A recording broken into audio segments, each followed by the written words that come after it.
Hi friends, எல்லோரும் என்ன செய்கிறீங்க? இன்றைக்கி நம்ம மகாநதி சீரியலில் ரொம்ப ட்விஸ்ட்டாக கொண்டு போகிறாரு. நான் எப்போவுமே நடக்கிற போகிற விஷயத்தை தான் உங்கள்கிட்ட சொல்கிறேன், நடக்க போகிற சீனை தான் உங்கள்கிட்ட சொல்லிகிட்ருக்கேன். அதே மாதிரி வரிசையாக நடந்துகிட்ருக்கு. டேரக்டர் அப்படி தான் கொண்டு போகிறாரு. இதுக்கு போன வீடியோவில் நான் சொல்லியிருப்பேன், மகாநதி சீரியலில் விஜயும் காவேரியும் பிரிஞ்சுருவாங்க, சேரவும் செய்வாங்க. ஆனால் விஜய் கொஞ்சம் இழுத்தடிப்பான். நீ மட்டும் என்னை எப்படி அலைய விட்ட, நான் உன்னை அலைய விடுவேண்டி அப்படின்னு நினச்சி விஜய் கொஞ்சம் இழுத்து அடித்து அதுக்கப்புறம் போய் காவேரிகிட்ட போய் பேசுவான். இதுதான் ஃப்ரெண்ட்ஸ் நடக்க போகுது. நாளைக்கு சீன் இதுதான் நடக்கும். இன்றைக்கி சீனில் பார்த்தீங்கன்னா நிவினும் அவங்க அம்மாட்ட போய் காவேரி சொல்லிடுவா.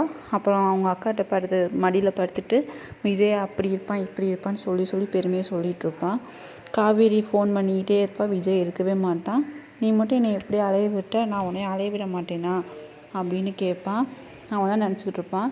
அவன் காவேரி விட்டு பிரிஞ்சதுனால மறுபடியும் பழைய மாதிரி கெட்ட பழக்கம்லாம் வந்துடும். தண்ணி அடிப்பான், சிகரெட் அடிச்சுட்ருப்பான். அப்போ தான் திடீர்னு காவேரி மெசேஜை பார்த்து அவங்க அம்மாட்ட சொல்லிடுச்சு ரொம்ப சந்தோஷப்படுவான். அது வரையும் அவன் ரொம்ப பேட் ஃபீலிங்கில் இருப்பான். அப்புறம் அந்த மெசேஜை கேட்டோன்னே காவேரியை வச்சு செய்யணும்னு சொல்லிட்டு, விளையாட்டுக்கு வச்சு செய்யணும்னு சொல்லிட்டு நம்ம இப்படி செய்வோம் அப்படின்னு சொல்லிட்டு போவான். அப்புறம் எல்லாம் துணிமணிலாம் எடுத்துகிட்டு காவேரி வீட்டு முன்னாடி போய் நிற்பான். இந்தமாதிரி நிறைய நடந்திருக்கு. ஒரு கடல் போல் அவனோட வாழ்க்கையில் பெரிய பெரிய விஷயமாக நடந்துகிட்ருக்கு. அப்படி தான் டேரக்டர் கொண்டு போகிறாங்க. இது மட்டும் இல்லை, இனி வர சீனில் அவங்க பாட்டி பிரச்சனை பண்ணுவாங்க, அவங்க அம்மாவும் பிரச்சனை பண்ணுவாங்க. அவங்க அம்மா ஏற்கனவே வெடுன்னு விழுகிற கேரக்டரு.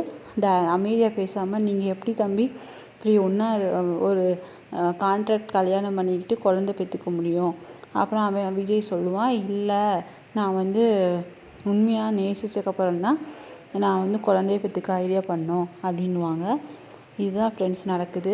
இனிமேல் நாளைக்கு என்ன நடக்க போகுதுன்னா, அவங்க பாட்டிக்கு உண்மை தெரிய வரும். அதையும் நான் ஸ்க்ரீனில் ஃபோட்டோவாக வச்சுருக்கேன். அவங்க பாட்டி லக்ஷ்மி பிரியாட்ட, அதாவது காவேரிகிட்ட இந்த மாதிரி டைவர்ஸ் நோட்டீஸ் கொடுத்து கேட்பான். அவள் என்னால் முடியாது அப்படின்னு கோவமாக பேசி பாட்டியை வீட்டை விட்டு துரத்தி விட்டுருவா. நாளைக்கு சீன் அதுதான். இந்த வாரம் ஃபுல்லாக அந்த சீன் தான் ஓடும். அந்த பிக்கையும் நான் உங்களுக்கு ஸ்க்ரீனில் காமிச்சிருக்கேன், அதை நீங்கள் பார்த்துக்கங்க. அதே மாதிரி அடுத்த வாரம் நடக்குமா இல்லையான்னு நீங்கள் வெயிட் பண்ணி பாருங்கள். அப்போ உங்களுக்கு தெரியும் இந்த மாதிரி சீன்லாம் வருதுன்னு. ஆனால் பாட்டியை ரொம்ப பாவம் பேசி அமுச்சுட்ருவா. அதுக்கப்புறம் பிரச்சனையே ஆரம்பிக்கும். பாட்டி அவங்க விஜய்கிட்ட போய் 1க்கு 2 போய் சொல்லி கொடுத்து அதுக்கப்புறம் பிரச்சனை மேலும் வந்துக்கிட்டே இருக்கும். இதைத்தான் ஃப்ரெண்ட்ஸ் ஃபுல்லாக நடக்கும். பிடிச்சிருந்தா லைக் பண்ணுங்கள், சப்ஸ்கிரைப் பண்ணுங்கள், பக்கத்தில் இருக்க பெல் ஐக்கன் கிளிக் பண்ணிக்கோங்க.